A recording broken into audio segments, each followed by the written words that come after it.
The forest was a cathedral of whispers, its ancient trees clawing at the sky as if guarding secrets older than time. I stood frozen, my breath catching as Jake's hand brushed mine, his calloused fingers lingering just a heartbeat too long. In that moment, with the crack of a distant gunshot echoing through the pines, I knew this hunting trip would unravel everything we were. My name is Eli, a 24-year-old barista in a sleepy Oregon town, where the air smells of pine and regret. I'd spent years hiding who I was, tucking my truth into the shadows of a place that didn't ask questions but didn't offer answers either. Jake, my best friend since we were kids stealing beers from his dad's cooler, was the opposite broad-shouldered, confident, the kind of guy who could charm a room without trying. He was straight, or so I thought, and I'd spent a decade loving him in silence. My heart a traitor I couldn't execute. It was Jake's idea to go hunting in the Cascades, a ritual he swore by every fall. "You need to get out of that coffee shop, Eli," he'd said, tossing me a camouflage jacket that smelled faintly of his cologne. I wasn't a hunter, guns made me flinch, and blood made me queasy, but I'd follow Jake anywhere, even into the wild where I didn't belong. We drove up the winding roads in his beat-up truck, the radio crackling with country songs about heartbreak and redemption. He sang along, off-key, and I laughed, pretending my chest didn't ache every time he grinned at me. The first day in the woods was all business. Jake taught me how to hold a rifle, his hands steadying mine, his voice low and patient. "Keep your eyes on the target, not the barrel," he said, standing so close I could feel the warmth of his breath. I nodded, my focus split between the distant deer he pointed out and the way his jaw tightened when he concentrated. By nightfall, we'd set up camp near a creek, the fire casting shadows that danced like ghosts across his face. We talked about everything: old high school pranks, his ex-girlfriend who broke his heart, my dreams of leaving this town for good. But I didn't tell him the one truth that burned in me: I was gay, and he was the reason I stayed. The second day, things shifted. A storm rolled in, heavy and sudden, soaking us to the bone as we scrambled for cover under a rocky outcrop. Huddled together, our knees touching, Jake pulled out a flask of whiskey and offered it to me. To surviving the wild, he toasted, his eyes catching mine in a way that felt dangerous. I took a swig, the burn in my throat nothing compared to the fire in my chest. "You ever feel like you're hiding something, Eli?" he asked, his voice barely above the rain. My heart stopped. Did he know? Had he seen the way I looked at him when he wasn't watching? I deflected, mumbling something about work stress, but his gaze didn't waver. "I'm not stupid," he said, softer now, his hand resting on my arm. "I see you, Eli. I always have." The words hung between us, heavy as the storm. I wanted to ask what he meant, to spill everything I'd buried, but fear clamped my mouth shut. Instead, we sat in silence, the rain a curtain hiding us from the world.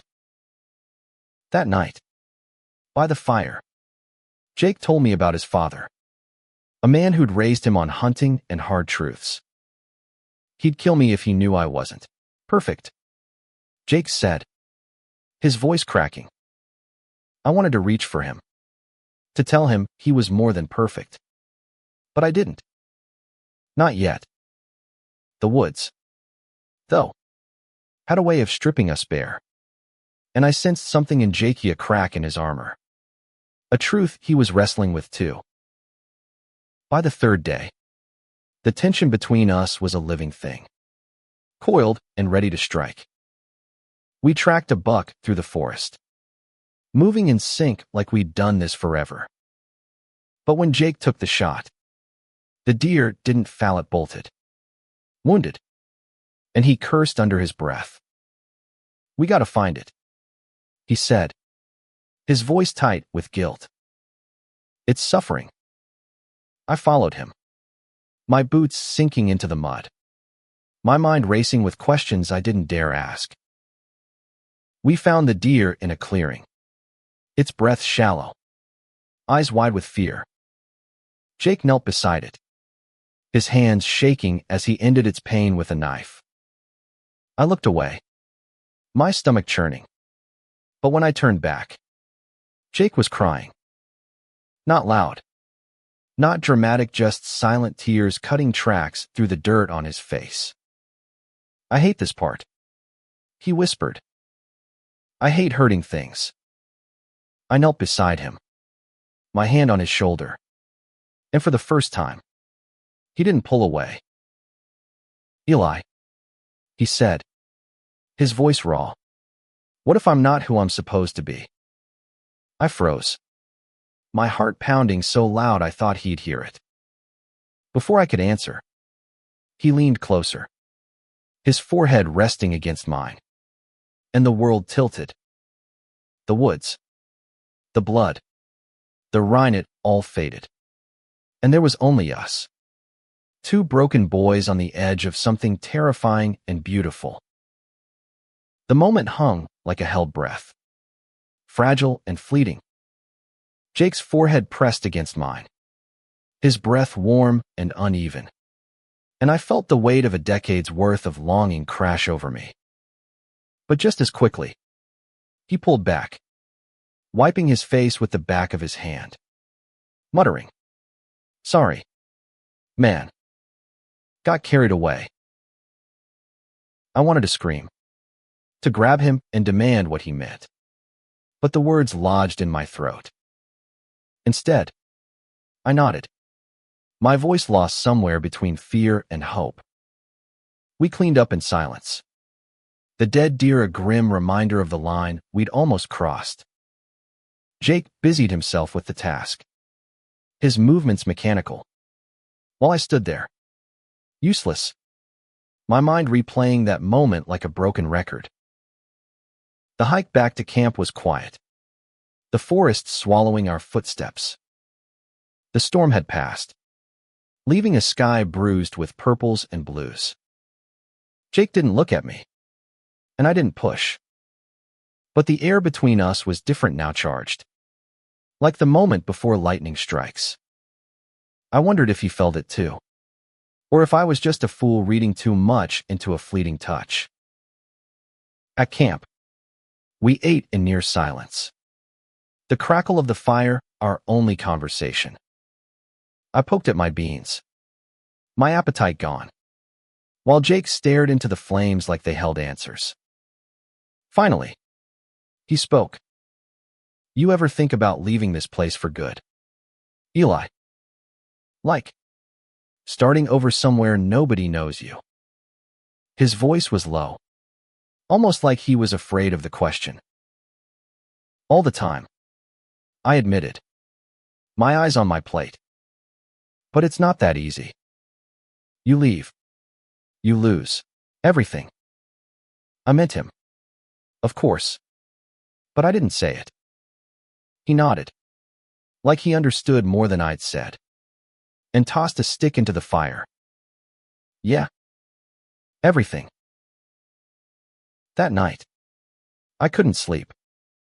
The sleeping bag felt too tight, the ground too hard.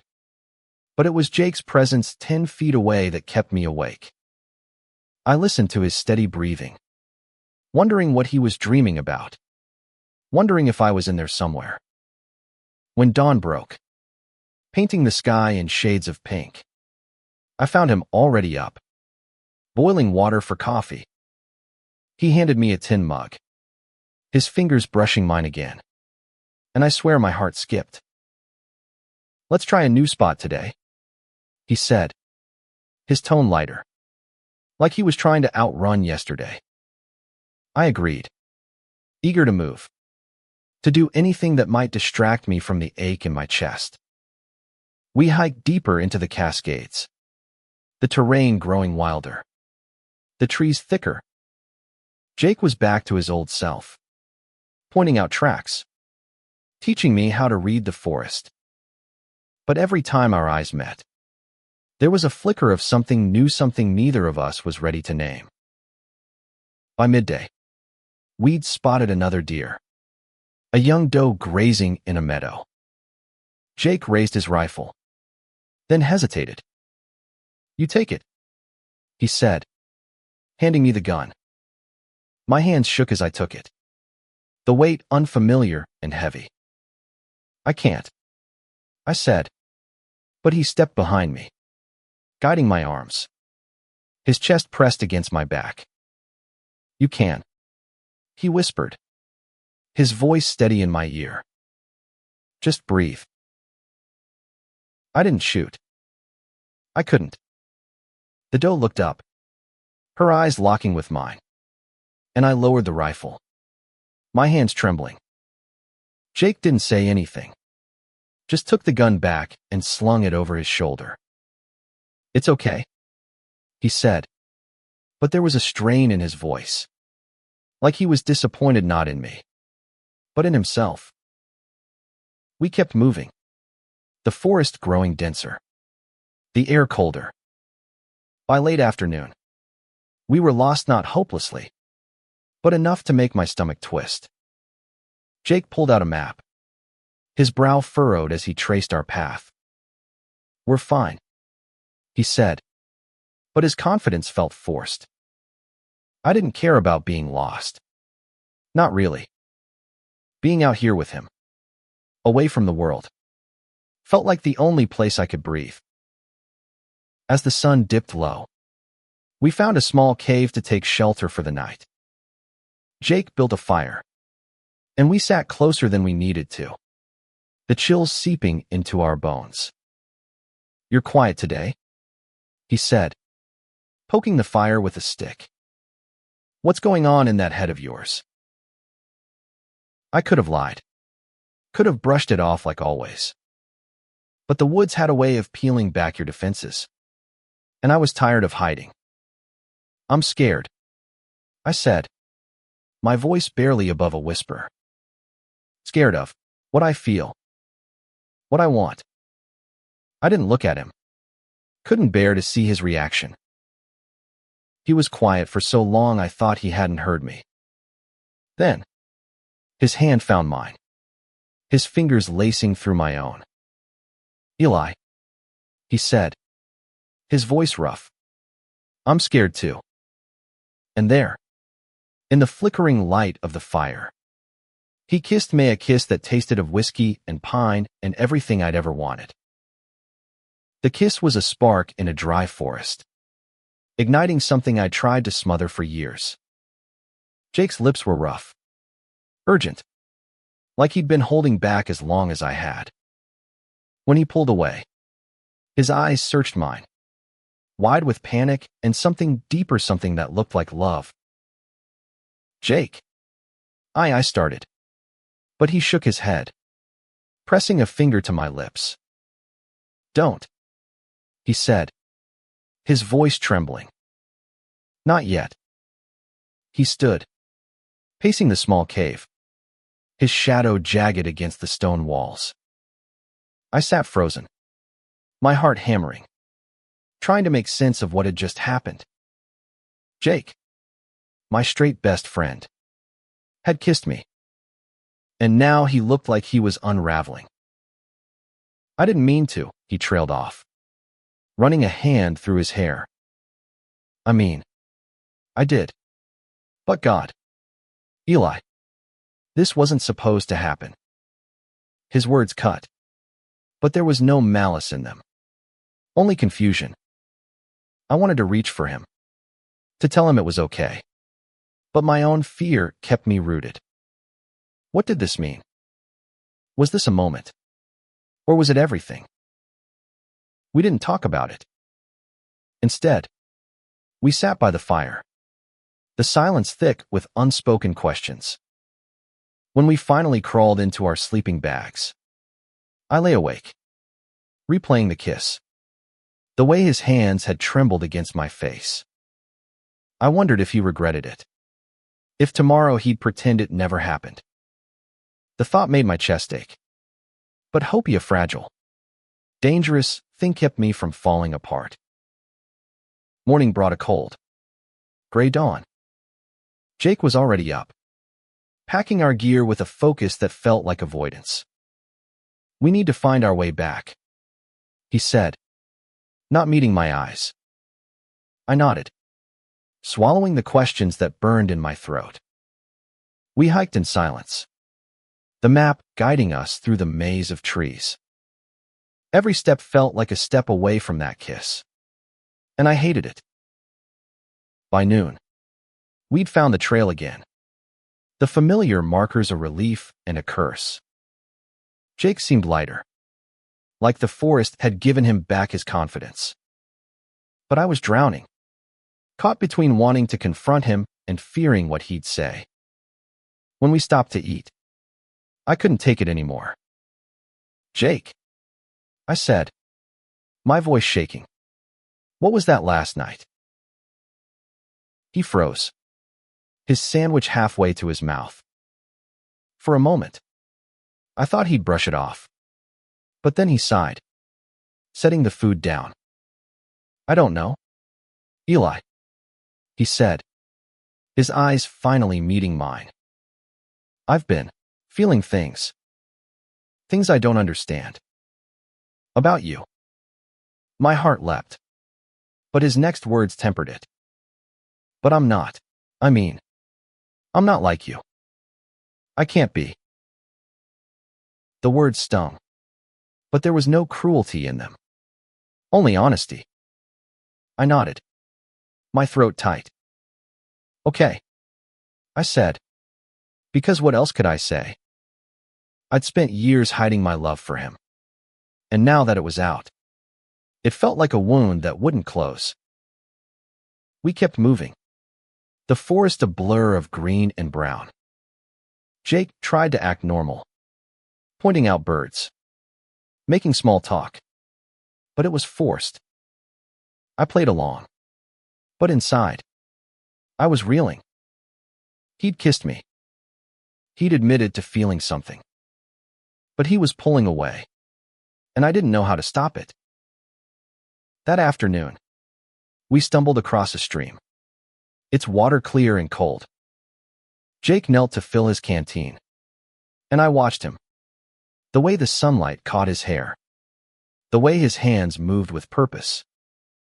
I wanted to hate him for giving me hope and then taking it away. But I couldn't. I loved him too much. "Eli," he said suddenly, still crouched by the stream, "I don't want to lose you." His voice was raw, like the words had been ripped from him. I knelt beside him, the rocks digging into my knees. "You won't," I said, even though I wasn't sure it was true. "But you need to figure out what you want, Jake. Because I can't keep hoping." He looked at me then, his eyes bright with something I couldn't name. "I'm trying," he whispered. "I swear I'm trying." And then he reached for my hand, his grip tight, like he was afraid I'd slip away. We sat there, the stream gurgling beside us. And for a moment, it felt like we could be okay. But the woods weren't done with us. As we packed up to move on, a low growl echoed through the trees, freezing us both. Jake's hand tightened on his rifle, his eyes scanning the shadows. "Stay close," he whispered. And I did, my heart pounding not just from fear, but from the way he stepped in front of me, protective and sure. The growl came again, closer this time, a deep rumble that vibrated through the forest floor. Jake's grip on his rifle tightened, his body shielding mine as we scanned the trees. My pulse raced, not just from the threat, but from the way he stood so close. his shoulder brushing mine like a promise he couldn't voice. "Cougar," Jake whispered, his voice steady despite the tension in his jaw. "Don't move." I nodded, my breath shallow, my eyes darting to the shadows where something Mavita flash of tawny fur, eyes glinting in the dusk. Jake raised his rifle, his hand steady, but I could see the conflict in his face. He didn't want to shoot. Not after the deer. Not after yesterday's tears. The cougar stepped into view, its muscles rippling under its coat, its gaze locked on us. I froze, my hand instinctively grabbing Jake's arm. He didn't flinch, just murmured, "Easy, Eli. I've got you." And he did. His presence was a wall between me and the danger.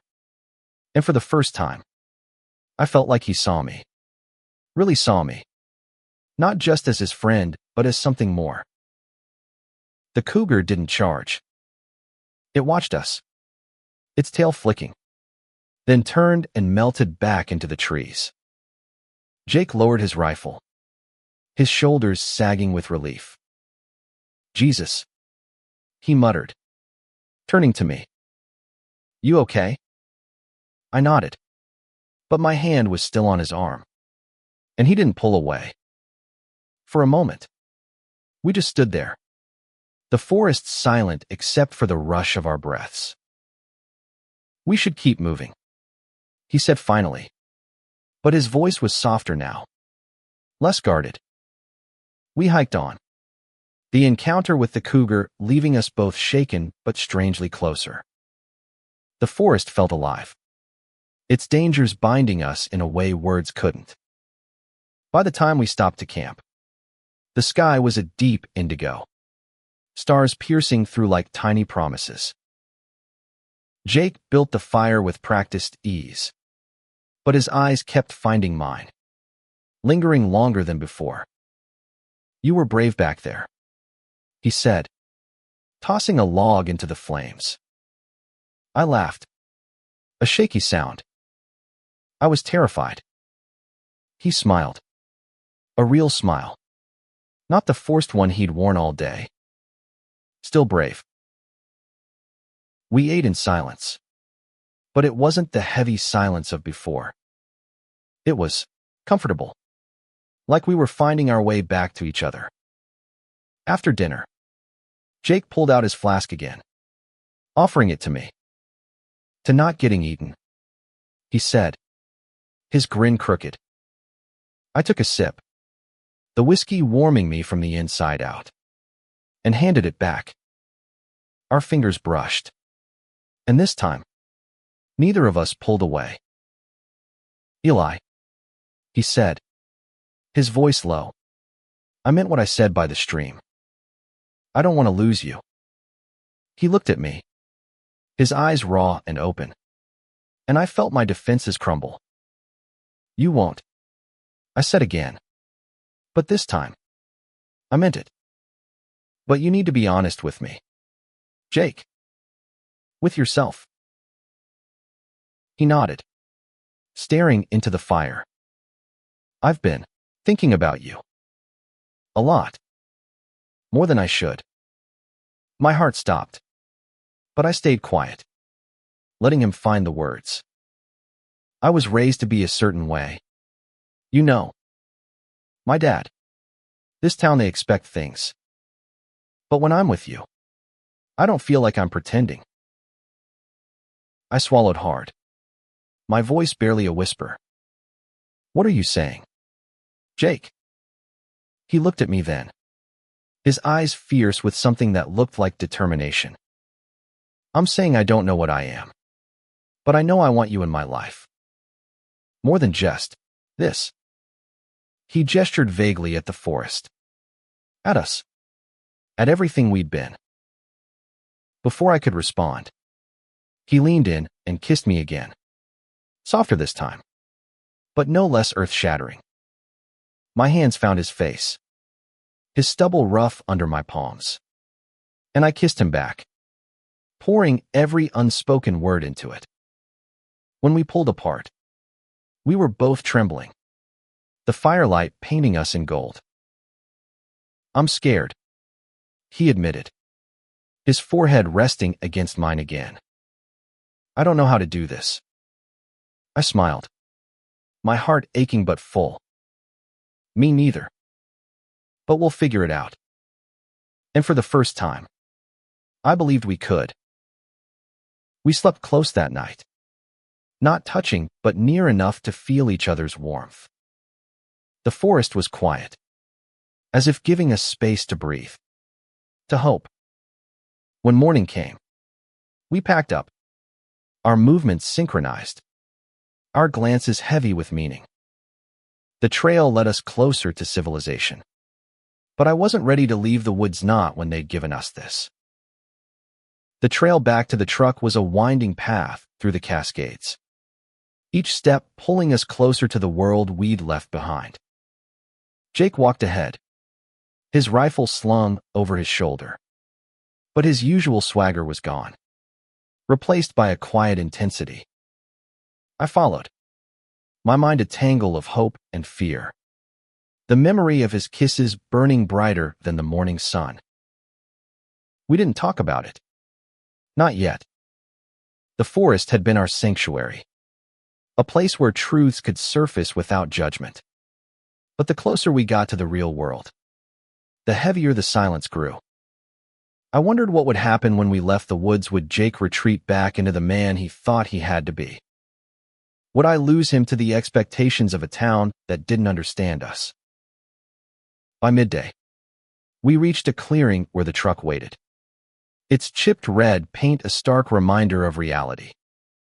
Jake tossed his gear in the back, then turned to me, his expression unreadable. "You ready to go home?" he asked. But there was a question beneath the question, one neither of us was ready to answer. "Not really," I said, half joking, but my voice betrayed me. He nodded, like he felt the same, and climbed into the driver's seat. The ride down the mountain was quiet, the radio off, the only sound the hum of the engine and the occasional crunch of gravel. I stared out the window, the trees blurring past, and tried to hold on to the feeling of his hand in mine. Back in town, the world felt too small, too loud. The diner's neon sign buzzed, and the streets were alive with familiar faces, none of whom knew what had changed between us. Jake dropped me off at my apartment, a cramped one-bedroom above the hardware store. "See you tomorrow?"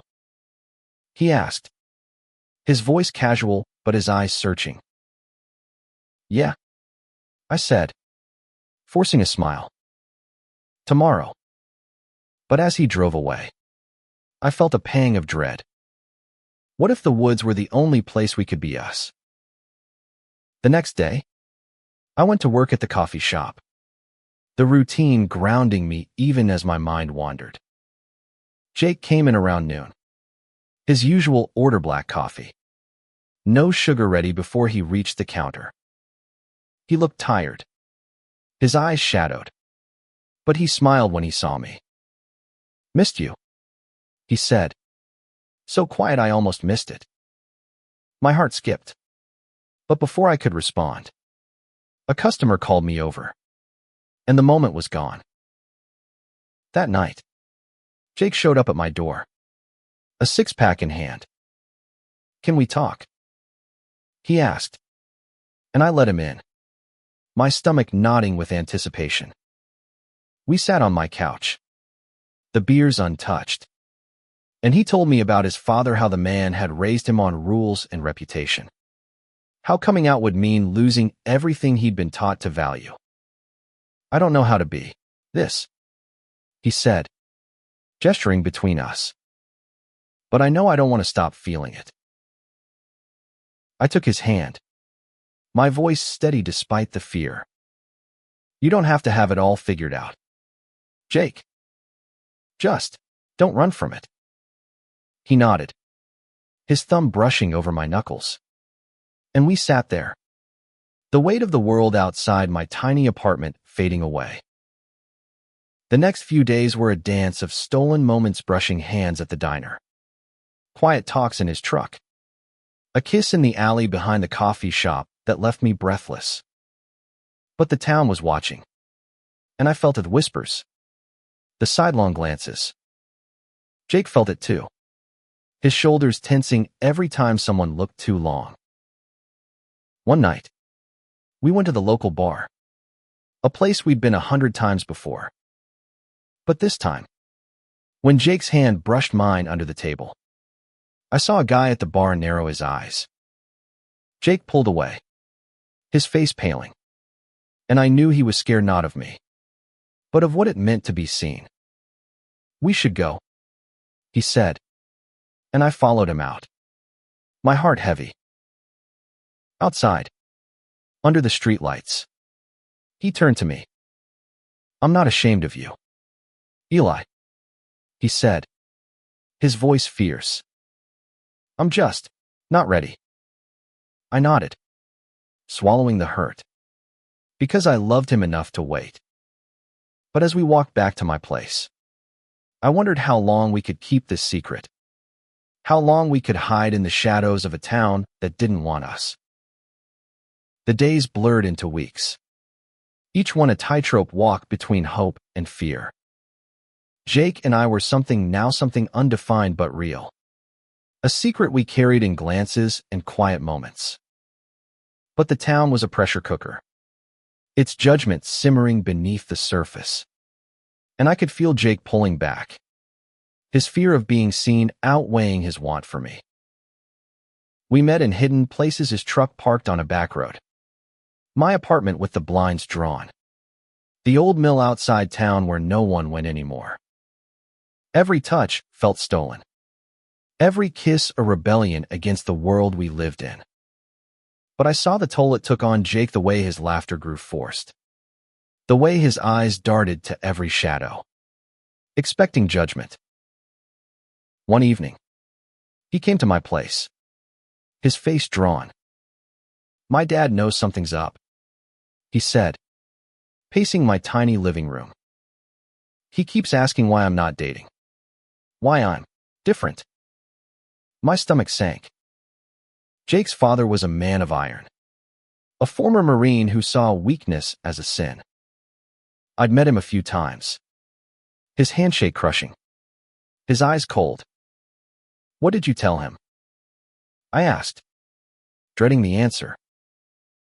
"Nothing," Jake said, but his voice was hollow. "I can't, Eli. If he finds out," he didn't finish, but he didn't need to. I knew what it meant to Somit. Shame. A life Jake wasn't ready to face. I wanted to be angry, to demand he choose me, but I couldn't. I loved him too much to push him into a fire he wasn't ready to walk through. Instead, I pulled him close, my arms wrapping around him. "We'll figure it out," I said, echoing the words I'd said in the woods. But this time, they felt fragile, like a promise I wasn't sure I could keep. He buried his face in my shoulder, and for a moment, we were just us, two boys against the world. The next day, everything changed. I was at the coffee shop, wiping down counters, when Jake's father walked in. He didn't order, just stood there, his eyes boring into me. "You and my son," he said, his voice low and cold. "What's going on?" My heart stopped, but I played dumb, shrugging like I didn't know what he meant. He leaned closer, his breath hot with anger. "Don't lie to me, kid. I see the way he looks at you." I wanted to run, to hide, but I stood my ground. "Jake's my friend," I said, my voice steady despite the fear. He stared at me, then left without another word. But the threat lingered like smoke. When I told Jake later, his face went pale. "I need to talk to him," he said, but I could hear the dread in his voice. That night, Jake didn't come over. I texted him, called him, but he didn't answer. Panic clawed at me, and by midnight, I was driving to his place, a small house on the edge of town. His truck was there, but the lights were off. I knocked, my heart pounding, but no one answered. I sat on his porch, the cold seeping into my bones, and waited. He came home at dawn, his eyes red, his clothes rumpled. "Eli," he said, startled to see me. "What are you doing here?" I stood, my voice breaking. "Where were you?" I was worried sick. He looked away, shame written across his face. "I was with my dad," he said. He knows." My stomach dropped. What did he say? Jake's jaw tightened, and when he spoke, his voice was barely audible. He told me to choose him or you. I felt the world tilt, my breath catching. "And what did you say?" I asked, already knowing the answer but needing to hear it. "I didn't choose," he said, his eyes meeting mine, full of pain. "I couldn't." He stepped closer, his hand reaching for mine, but I pulled back. The hurt too raw. "I can't keep doing this, Jake," I said, my voice cracking. "I can't be your secret forever." He nodded, tears in his eyes, and I walked away, my heart breaking with every step. The days without Jake were a slow bleed. I went through the motions: work, sleep, repeat, but the world felt gray, like the color had drained out of it. I avoided the places we used to go, the diner, the bar, even the back roads where we'd parked his truck to steal moments together. Every time my phone buzzed, I hoped it was him, but it never was. The town felt smaller than ever, its eyes sharper. I caught whispers at the coffee shop, glances that lingered too long. Word had spread, maybe not the whole truth, but enough to make me feel exposed, like a nerve laid bare. I wondered what Jake was doing, if he was okay, if he was fighting for us or letting his father win. A week later, I found a note slipped under my door. Jake's handwriting, messy and familiar, scrawled on a scrap of paper, "Meet me at the mill. Midnight. Please."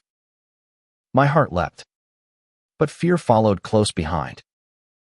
Was this an apology, a goodbye, or something else? I went anyway, because even after everything, I couldn't say no to him. The old mill was a skeleton of rusted metal and rotting wood, its silhouette stark against the moonlit sky. Jake was there, leaning against a beam, his face half hidden in shadow. "Eli," he said, his voice rough, like he hadn't slept in days. "I'm sorry." I stopped a few feet away, my arms crossed, protecting myself. "For what?" I asked, sharper than I meant. "For everything," he said, stepping closer. "For pulling away. For letting my dad get in my head." I was scared. "Eli, I still am. But I'm done hiding." My breath caught, hope flickering despite my best efforts to smother it. "What are you saying?" I asked, needing him to be clear, needing him to mean it. He took my hands, his grip firm, his eyes steady. "I'm saying I love you. I don't know what that makes me, and I don't care anymore." I just know I can't lose you." The words hit me like a wave, washing away the hurt, the fear, the years of silence. I kissed him, hard and desperate, and he kissed me back, his hands clutching my jacket like he'd never let go. We talked for hours, sitting on the mill's cold floor, the night wrapping around us. He told me about his fight with his father, harsh words, ultimatums, a door slammed in anger. He might never accept me, Jake said, his voice breaking. But I can't live for him anymore. I held him, my cheek against his hair, and promised we'd face it together. The next day, we went public, in our own small way. We walked into the diner holding hands, ignoring the stares, the whispers. Jake's grip was tight, his jaw set, but he didn't let go. It wasn't easy. His father cut him off, and the town's judgment was a weight we both felt, but we had each other. And that was enough. We started planning a future, one where we could leave this town, start fresh somewhere new. Seattle, maybe, or Portland, where we could be ourselves without fear. It wasn't perfect. There were fights, doubts, moments when the world felt too heavy, but every time, we came back to each other, to the love we'd found in the woods. Months later, we stood at the edge of the Cascades again, not hunting this time, but saying goodbye. We'd found a place in Portland, a small apartment with a view of the city lights. The truck was packed, our lives condensed into boxes and bags. But the forest called us back one last time. We hiked to the clearing where we'd faced the cougar, where Jake had kissed me and changed everything. The air was crisp, the trees bare, but the memory of that trip lingered, vivid as ever. Jake took my hand, his fingers warm against mine, and we stood there, the world quiet except for the wind. "I was so scared back then," he said, his voice soft. "Not just of the cougar, but of us, of what it meant." I squeezed his hand, my heart full. "And now?" I asked. He smiled, that crooked grin I'd loved since we were kids. "Now I'm not scared. Not with you." We carved our initials into a tree, a small act of defiance against time, against the town we were leaving behind. The woods had been our crucible, burning away the lies we'd told ourselves, forging something stronger. We weren't perfect. Jake still wrestled with his father's rejection, and I still feared the world's judgment, but we were together. And that was enough. As we drove away, the Cascades fading in the rearview mirror, I looked at Jake, his profile sharp against the setting sun. He caught me staring and laughed, reaching for my hand. "What?" he asked, his voice light. "Just, I love you," I said, the words easier now, truer. He smiled, his eyes bright. "I love you too, Eli. Always will." The road stretched ahead, uncertain but ours. The woods had changed us, stripped us bare and rebuilt us, not as friends or secrets, but as something more, two souls who'd found each other in the wild, and who'd fight to keep what they'd found. And as the city lights grew closer, I knew, no matter what came next, we'd face it together, hand in hand, hearts open,